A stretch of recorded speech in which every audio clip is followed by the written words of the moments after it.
Facebook এবং YouTube এবং টিকটকের মধ্যে ভাইরাল একজন আছে যার নাম হলো ওমর। তার কথাগুলো যুবকেরা ফলো করে এবং শেয়ারও দেয়, কপি লিঙ্ক করে করে ফর ইউর মধ্যে নিয়ে যায়, ভাইরাল করে দেয়।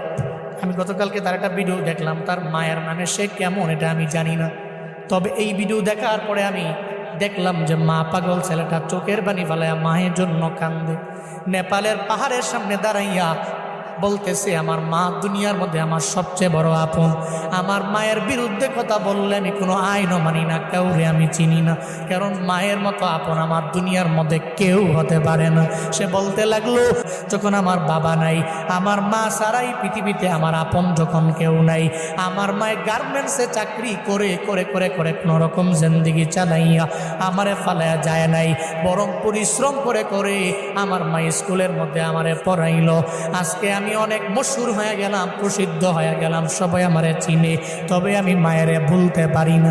নেপালের পাহাড়ের সামনে দাঁড়াইয়া বলতে লাগলো, মা জীবনে কোনোদিন আপনারে আই লাভ ইউ মা বলা হয় নাই, আমি আপনারে ভালোবাসি, আমি আপনারে পছন্দ করি, এটা বলা হয় নাই। ওমর নামক ওই ছেলেটা বলতে লাগলো, এরপরে আমার আপন আমার নানি, যদি জীবনে কোনোদিন একটা হেরিয়ার গাড়ি আমি কিনতে পারি, আমার মায়েরে ওঠামো, আমার নানিরে ওঠামো। যুবকেরা তোমরা অন্যান্য বিষয়গুলো টিকটক দেখা দেখে অন্যজনরে ফলো করো, তবে এটা কেন ফলো করো না?